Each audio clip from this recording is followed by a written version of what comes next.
नमस्कार, मैं दीपक विशाल और आप देख रहे हैं बिग न्यूज 9। चूंकि आज बिहार दिवस है और तमाम बिहार वासियों को बिहार दिवस की बहुत बहुत बधाई हो। और आज बिहार दिवस के मौके पर हम एक खास चीज पर चर्चा करने के लिए मौजूद हैं और वो खास चीज ये है कि भाषा आपके चरित्र की प्रमाण होती है। भाषा एक दूसरे से जुड़ाव का साधन होता है और भाषा जो होती है वो आपके व्यक्तित्व का एक निखार देने वाली जो बातें कही जाती है। लेकिन अगर उसी भाषा में अश्लीलता परोस दी जाए तो भाषा का असलियत और उसकी आत्मा तक कांप जाती है। तो आज हम बात करेंगे बिहार की चर्चित भोजपुरी भाषा के बारे में। और भोजपुरी चूंकि अपने आप में एक मिठास लेकर के आती है और बिहार छोड़िए, देश छोड़िए और विदेशों में भी इसकी धूम है। यहाँ तक कि सूरीनाम जैसे जगहों पर इसके भोजपुरी भाषा को बोला जाता है और भी तमाम देश हैं। तो भोजपुरी भाषा की जो अपनी उपलब्धि है वो बहुत है, लेकिन इसमें अश्लीलता परोसी जा रही है। क्योंकि अगर आप भोजपुरी के गाने सुनते हैं तो यकीन मानिए कि वो गाने अपने घरों में बैठकर अपनी बहू, बेटी और बहन के साथ नहीं सुन सकते हैं, क्योंकि इसमें इतनी अश्लीलता परोस दी गई है। अगर भोजपुरी फिल्म देखने जाते हैं तो आज से पहले 2000 से पहले की अगर हम बात करें तो भोजपुरी ऐसी नहीं थी। उस समय अच्छे अच्छे सिंगर हुआ करते थे, अच्छे अच्छे कलाकार हुआ करते थे। भोजपुरी की बहुत सारी फिल्में जी, कुणाल सिंह थे जो लगातार भोजपुरी को एक नया आयाम दिया था। लेकिन जैसे ही भोजपुरी का दूसरा दौर शुरू हुआ, इसमें अश्लीलता की भरमार हो गई और जो नए नए गाने आने लगे उसमें तो यकीन मानिए कि आप अपने घर में बैठ के नहीं सुन सकते हैं। इन तमाम मुद्दों पर हम चर्चा करेंगे और इस चर्चा में हमारे साथ मौजूद हैं एक खास मुलाकात कार्यक्रम के जरिए हमारे साथ मौजूद हैं राघवेंद्र रफू, जो कि गीतकार भी हैं, संगीतकार भी हैं और भोजपुरी भाषा के लिए जागरूक है और इस पर उन्होंने काम भी किया है। तो हम बहुत बहुत स्वागत है हमारे इस शो में। जी नमस्कार, और हम तमाम दर्शकों को बिहार दिवस की हार्दिक शुभकामनाएं। क्या लगता है रघु जी, भोजपुरी भाषा जो अपने आप में एक अलग पहचान रखती थी, इंटरनेशनल लेवल पर बोली जाने वाली भाषा है, इसमें अश्लीलता का दौर कब शुरू हुआ? मुझे लगता है कि मैं जब से होश संभाला हूँ अश्लील गीतों का दौर उस समय से शुरू हो गया है। अच्छा। पहले का मैं गीत सुनता हूँ शारदा सिन्हा जी का, भरत शर्मा जी का, एक मुन्ना सिंह सिंगर थे उनका, तो फिर उसके बाद आए विष्णु ओझा जी। इन लोगों का गाना जब हम सुनते थे तो बहुत अच्छा लगता था। मतलब गाना पारिवारिक मैटर से भरा हुआ रहता था। मियाँ बीवी का अगर गीत है तो बीवी है जो अपने मर्द से कुछ कह रही है, कुछ उलाहना दे रही है, उस टाइप का गीत आता था। और आजकल तो एकदम खुलेआम मतलब अश्लील ही गीतें मतलब गाया जा रहा है, परोसा जा रहा है मार्केट में। एक दौर जैसे आपने कहा, भिखारी ठाकुर भोजपुरी में सम्मानित नाम है और इनके नाम से अब एकेडमी भी शुरू कर दी गई है, अवार्ड भी दिया जाता है। भिखारी ठाकुर भोजपुरी के जनक भी कहे जाते हैं और उन्होंने नाटक और नाट्य कला और संगीत के दुनिया में भोजपुरी को एक अलग पहचान दिलवाया। उसके बाद महेंद्र मिश्र भी आते हैं जिन्होंने भोजपुरी को एक ऊंचाई दी। तमाम ऐसे नाम हैं, यहाँ तक कि मोहम्मद रफी, लता मंगेशकर भी भोजपुरी गीतें गा चुकी है। तो क्या वो गीत ऐसा नहीं था कि आज के जो दौर में जो सिंगर या गायक लोग गीत गा रहे हैं ये कहाँ तक सही है?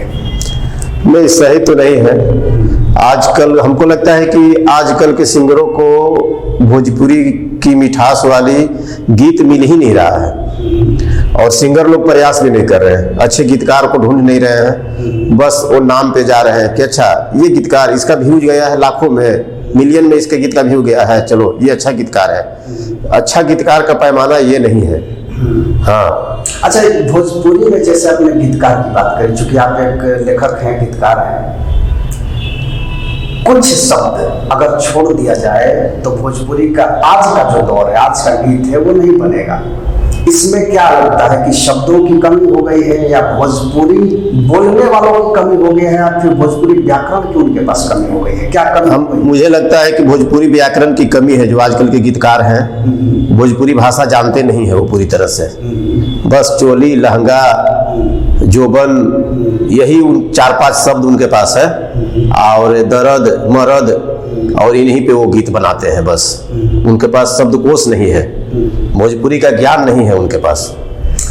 कैसे इसको सुधारा जा सकता है? क्योंकि अश्लीलता जो है, कहीं ना कहीं हम अपनी संस्कृति, अपने विरासत को अपने ही पैरों तक रौंद रहे हैं। ये बहुत चिंताजनक बात है। क्योंकि आप एक गीतकार हैं और संगीतकार भी हैं, म्यूजिक बनाते भी हैं और लिखते भी हैं। इसमें किसकी योगदान ज्यादा है जो अश्लीलता की तरफ भोजपुरी को बढ़ाते हैं? क्या लगता है कि इसमें गीतकार की भूमिका रही होगी, या फिर जो आज के नए गायक जिनको भोजपुरी का ज्ञान तक नहीं है, वो अपनी मातृभाषा का शर कुचल रहे हैं, क्या उनकी गलती की वजह से ये हुआ? मुझे लग रहा है कि सारी गलती सिंगर्स का है, गायकों का है। गायक ये समझ ही नहीं पाता, या तो गायक के पास समझदारी नहीं है कि हम भोजपुरी जो गा रहे हैं वो कैसा गीत है, गीत की समझ नहीं है, गीत जो लिखा जा रहा है उनके लिए, गीत का थीम क्या है वो समझ नहीं पा रहे हैं, और बस गा दे रहे हैं। गाने के बाद व्यू चला जा रहा है तो उनको लग रहा है कि बहुत हम अच्छा गाना गाए हैं, तो मेरा गाना तो हिट हो गया। मुझे लगता है कि गायकों को चाहिए अच्छे गीतकार को दे गाना लिखने के लिए, और उनको समय दे, और उनको बोले, उनको एक टास्क के रूप में दे कि ये आपका टास्क है, इसको पूरा कीजिए, अच्छा गीत हमको चाहिए। अच्छा गीत भी हिट होता है, और अच्छा ही गीत हिट होता है, और सदियों तक अच्छा ही गीत सुना जाता है। मैं कभी कभी गाना सुनता हूँ, हमारे आरा के ही बहुत अच्छे गीतकार संगीतकार थे, स्वर्गीय लक्ष्मण साहबादी जी, उनका गीत सुनिए आज भी आपको इतना कर्णप्रिय लगेगा, इतना कर्णप्रिय लगेगा कि मत पूछिए।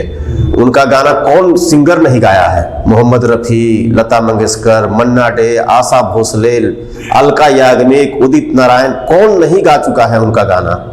और इतना बढ़िया गाना, इतना मधुर गाना, और सारा गाना पर्दा में। आइटम सॉन्ग भी अगर वो फिल्म में लिखते थे तो वो भी पर्दा में। मैं तो उनका गीत बहुत सुनता हूँ, उनसे मैं बहुत प्रभावित भी हूँ।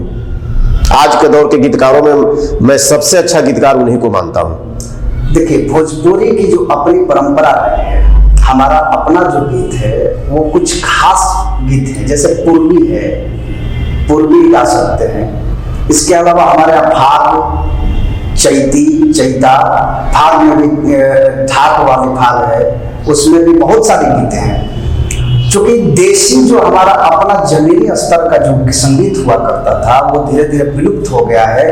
अब चूंकि अब आप जब सुनेंगे तो आपको महसूस होगा कि अब जो पहले दौर के गोल में बैठ करके जिस तरह से गीतों को गाया जाता था, हमारे फगुआ के दिन जिसको हम कहते हैं भाग, उसमें धमार होता है और भी बहुत जोगिड़ा होता है, जोगिड़ा होता है, तो उसमें एक सहजता होती थी, मिठास होती थी। लेकिन अब ये मिठास धीरे धीरे गायब हो गया है, और कानफोड़ू म्यूजिक पर कमर मटकाती हुई लड़कियां और गायकों के अश्लील शब्द, यकीन मानिए कि आपको लज्जित करने के लिए काफी हो जाएगा। जी रघु जी, चूंकि आप काफी समय से आपकी जर्नी अच्छी रही है भोजपुरी संगीत में, शुरुआती दौर में जब आप इस फील्ड में आए तब का दौर और आज का दौर कैसा रहा है?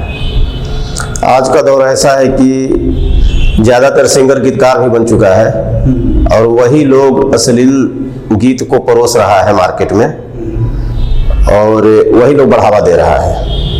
और ये जो लड़कियां, चूंकि लड़कियों को तो ये कहा जाता है कि ये हमारी संस्कृति की धरोहर है, हमारे घर की लक्ष्मी कही जाती हैं, ये लड़कियां जो है ये अश्लील शब्दों का इतनी आसानी से प्रयोग करती हैं जैसे कि इनमें लाज शर्म हया नाम की कोई चीज नहीं रहती। इस पर आप क्या कहेंगे? मुझे तो लगता है कि इनमें संस्कार नहीं दिया गया है, इनके माँ बाप ने इनको संस्कार नहीं दिया है। मतलब कि आज के दौर में मैं बहुत सिंगरों को देख रहा हूँ गाते हुए कि इतना अश्लील गाती है कि उतना हम लोग सोच भी नहीं सकते हैं। और जितना वो अश्लील गा चुकी हैं और गा रही हैं, उतना अश्लील कोई मेल सिंगर भी नहीं गाता है। वो भी गाने के पहले शर्माता है। स्टूडियो में अगर कोई मेल सिंगर भी गंदा गाना गा रहा है, अश्लील गाना जिसको कहा जाता है द्विअर्थी, वो लोग बोलता है द्विअर्थी गाना। द्विअर्थी तो बन नहीं रहा है, अब तो एक अर्थी गाना हो रहा है। उसका अर्थ सीधा सीधा जा रहा है, एक अर्थ में उसका मतलब कि ये संवाद को परोसा जा रहा है। उतना गंदा गाना आजकल की लड़कियां गा रही हैं हिट होने के लिए। अरे क्या हिट होके क्या मिल जाएगा तुमको? हिट का पैमाना लोगों को पता ही नहीं कि हिट किसको कहा जाता है। हम आज गाना गा दिए, 10 दिन में मिलियन व्यू चला गया तो उसको हिट कहेंगे? हिट उसको कहा जाता है कि आज गाना गाए और 10 साल बाद भी मेरे गाना को सुनने वाले लोग मिले, पसंद करने वाले लोग मिले और मेरा नाम सर्च करे, मेरा गाना खोजे। जैसे आज हम शादी विवाह मेरे घर में होता है तो शारदा सिन्हा जी का गाना खोजा जाता है बजाने के लिए, अनुराधा पौडवाल जी का गाना खोजा जाता है। तो उस टाइप का काम होना चाहिए। चूंकि अभी बिहार विधानसभा सत्र चल रहा था और इसमें लौरिया से बीजेपी विधायक विनय बिहारी है, जो कि संगीत से भी ताल्लुकात रखते हैं, गीतकार भी हैं। तो उन्होंने ये मांग उठाई है विधानसभा में कि भोजपुरी गाने वाले सिंगर, लिखने वाले गीतकार और जो अपने उस गाने पर एक्टिंग करते हैं, हीरो हीरोइन है, उनको जेल होना चाहिए। तो क्या आप इस बात से सहमत हैं? शुरुआत किसने किया था अश्लील गाना लिखने का? नहीं, ये तो आप बताएंगे, क्योंकि जिस तरह का दौर। नहीं, जो लोग आवाज उठा रहे हैं वो लोग भी सोचे कि शुरुआत किसने किया था। उन लोगों को ज्यादा पता है किसके दौर से शुरुआत हुआ है। लहंगा उठा दे रिमोट से किसने लिखा था? इसका अर्थ क्या होता है? ये अश्लील माना जाएगा इस गीत को कि नहीं माना जाएगा? नहीं, बिल्कुल, ये तो अश्लीलता में इसको शामिल किया जाएगा। तो वही लोग सोचे, हम क्या बोले।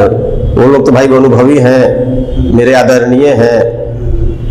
तो वही लोग सोचे कि शुरुआत कौन किया, अश्लीलता परोसने का शुरुआत किसने किया, जिसके पद चिन्ह पे आज के गीतकार चल रहे हैं। क्योंकि भोजपुरी एक ऐसा इंडस्ट्री है जहां जिसका नाम सुनते ही लोग कहीं ना कहीं ये सोचने लगते हैं कि इसमें अश्लीलता होगी। लेकिन ये दौर पहले नहीं था, जब कुणाल सिंह की फिल्में हुआ करती थी, चलो सखे दुल्हा देखे और बहुत सारी, नदिया के पार, सखी दुल्हा गंगा पार के, ये सब तमाम ऐसी भोजपुरी फिल्में हैं जिसकी मिसाल दी जा सकती है। और तमाम ऐसे गीतकार भी हुए, गायक भी हुए जिनकी मिसाल दी जा सकती है।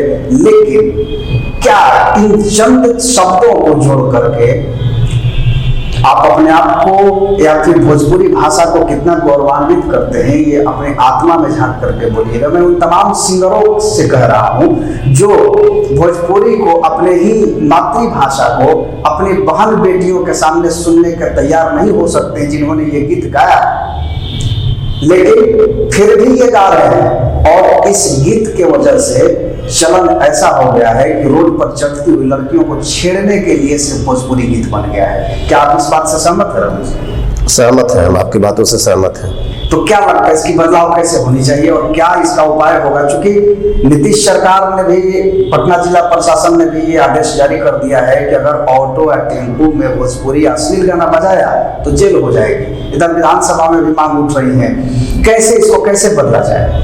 मुझे लगता है कि पहले तो मुझे अपने आचरण को सुधारना होगा। ये मुझे देखना होगा कि मुझे क्या सुनना है, दर्शकों को क्या सुनना है। अगर दर्शक लोग, श्रोता लोग चाह जाए तो ऐसे गानों को रिपोर्ट मारिए। यूट्यूब पे तो सारा फैसिलिटी दिया गया है। अगर आपको गंदा गाना लगता है उस पर रिपोर्ट मार के बंद करवाइए उस गाने को। केस मुकदमा की तो बात अलग है। मुझे लगता है केस मुकदमा से कुछ होने वाला नहीं है। काम ऐसा होना चाहिए कि लोगों का व्यवहार और आचरण सही हो जाए। भोजपुरी के उत्थान के लिए लोग सही में सोचें। जो आज लोग बोल रहे हैं विधानसभा में चाहे कहीं भी, उन लोगों को बहुत पहले सोचना चाहिए था।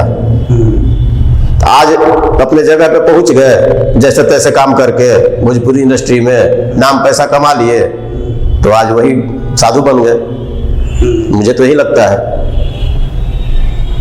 चूंकि मैं भोजपुरी के उन कलाकार जो कि अब राजनीति में है, मनोज तिवारी, विनय बिहारी, निरहुआ, यहाँ तक कि पवन सिंह भी राजनीति में है, खेसारी लाल यादव, जो भोजपुरी के अभी के जेनरेशन में अपने आप को स्टार कहते हैं। हालांकि वो कितने स्टार हैं उन्हीं को पता होगा, लेकिन खुद को स्टार कहने वाले तथाकथित ये जो कलाकार हैं, ये खुद अपनी मातृभाषा को अपने पैरों तले रौंद रहे हैं और गर्व से कहते हैं कि हमारे गाना है, हमारे जो गीत है इतने मिलियन व्यूज क्रॉस कर गया है। तो शर्म आनी चाहिए इन गायकों को, ये जो भी है इनको शर्म आनी चाहिए कि ये जो गीत इन्होंने गाया है, क्या ये अपनी बहन के सामने सुन सकते हैं, अपनी माँ के सामने सुन सकते हैं, या फिर अपनी बेटी जो घर में है उसके सामने ये गीत बजा सकते हैं?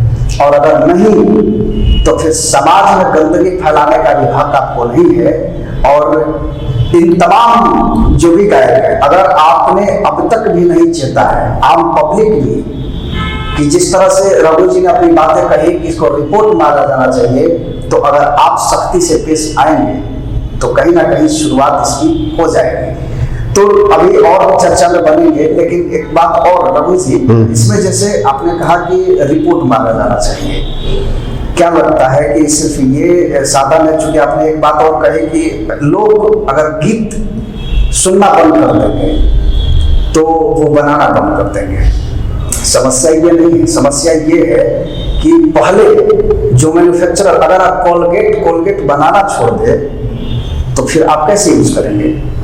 नहीं यूज करेंगे। नहीं से, हाँ, सही बात है। जब आपके पास चीजें ही नहीं होंगी, जो चीज आपको दिखाया जाएगा, जो चीज आपको दिया जाएगा, वही आम पब्लिक देखेगी। क्योंकि अच्छे और बुरे प्रवृत्ति के लोग हर जगह हैं, सबको हम सत्य हरिश्चंद्र की कैटेगरी में नहीं रख सकते हैं, लेकिन चूंकि इंडस्ट्री में इस तरह के गीत बनना अगर बंद हो जाए तो लोग सुनेंगे कैसे? आप अच्छे गीत सुनाइए, वो सुनेंगे। आप क्या कह रहे हैं इस पे? नहीं, ये आपका विचार बहुत अच्छा है। मैं उन तमाम बड़े सिंगरों से, स्टार सिंगरों से मैं आग्रह करूंगा, कहना चाहूंगा और हाथ जोड़ के प्रार्थना करूंगा कि आप ही लोग शुरुआत कीजिए ना। आप लोग तो बहुत अच्छे गायक हैं, बहुत अच्छा गाते हैं, हाँ, सुनते हैं और पब्लिक में आपका नाम, इज्जत, शोहरत सब अब आपको मिल चुका है, पैसा दौलत सब आप कमा चुके हैं। जो आप किए पहले किए, अब तो शुरुआत कीजिए। आप गाइए ना, आप तो बहुत अच्छा गाना गा सकते हैं, अच्छा गीत भी आपका मिलियन में व्यू जाता है, मैं देखा हूँ। आप पहले पहल कीजिए, इसलिए कि आपके पद चिन्हों पे छोटे गायकों को चलना मजबूरी हो जाता है। बिल्कुल। छोटे गायक सोचता है पवन भैया गैलन है गाना तो हम काहे ना गाई, खेसारी भैया गैलन है तो हम काहे ना गाई। पवन भैया, खेसारी भैया, आप लोग अब अच्छे गाना गाइए और आप लोग बोलिए, छोटे गायकों को प्रोत्साहित कीजिए कि देखो मैं अच्छा गाना गा रहा हूँ, तुम लोग भी अच्छा गाना गाओ, भोजपुरी के लिए कुछ किया जाए। आप बोलिए कि हे भाई, हे छोट भाई, तू हमारे भाई हो, अब भोजपुरी भाषा के हमने के आगे बढ़ावल जाओ। भोजपुरी भाषा के जो परचम विश्व में लहरता, ओकरा के 100 गुना आगे ले जाइए जाओ। चूंकि कोई भी सुने तो उनको शर्म महसूस ना हो कि हम भोजपुरी भाषी हैं, तो अब चूंकि ये मुद्दा आज क्या कारण है कि आप प्रोग्राम करने जा रहे हैं और आप पे पत्थरबाजी हो जा रहा है, रोड़ेबाजी हो जा रहा है, तो आप ऐसा इमेज बनाइए ना कि आप स्टार है, सुपर स्टार है, तो आपको भगवान का दर्जा मिला हुआ है, तो भगवान बन के रहिए और वैसा काम कीजिए ताकि आपके पद चिन्हों पे छोटे कलाकार भी चले और भोजपुरी का सही में उत्थान हो। तो हम ऐसे ही खबरों को लेकर के आते रहेंगे और आप बिग न्यूज 9 को देखते रहिए। और अब तक आपने हमारे यूट्यूब चैनल को सब्सक्राइब नहीं किया है तो जल्दी से कर लें, और साथ ही साथ फेसबुक पर अगर हमारी न्यूज को देखते हैं तो वहाँ हमारे पेज को फॉलो करें। साथ ही साथ इंस्टाग्राम और ट्विटर पर बिग न्यूज 9 मौजूद है, आप वहाँ भी हमें फॉलो कर सकते हैं। और एक बार फिर आप तमाम सभी भोजपुरी श्रोता और जो कलाकार हैं उनसे ये अपील होगी कि अपनी मातृभाषा को बचाएं, अपनी अस्मत को बचाएं और खुद एक प्रयास शुरू करें। बहुत बहुत धन्यवाद रघु जी।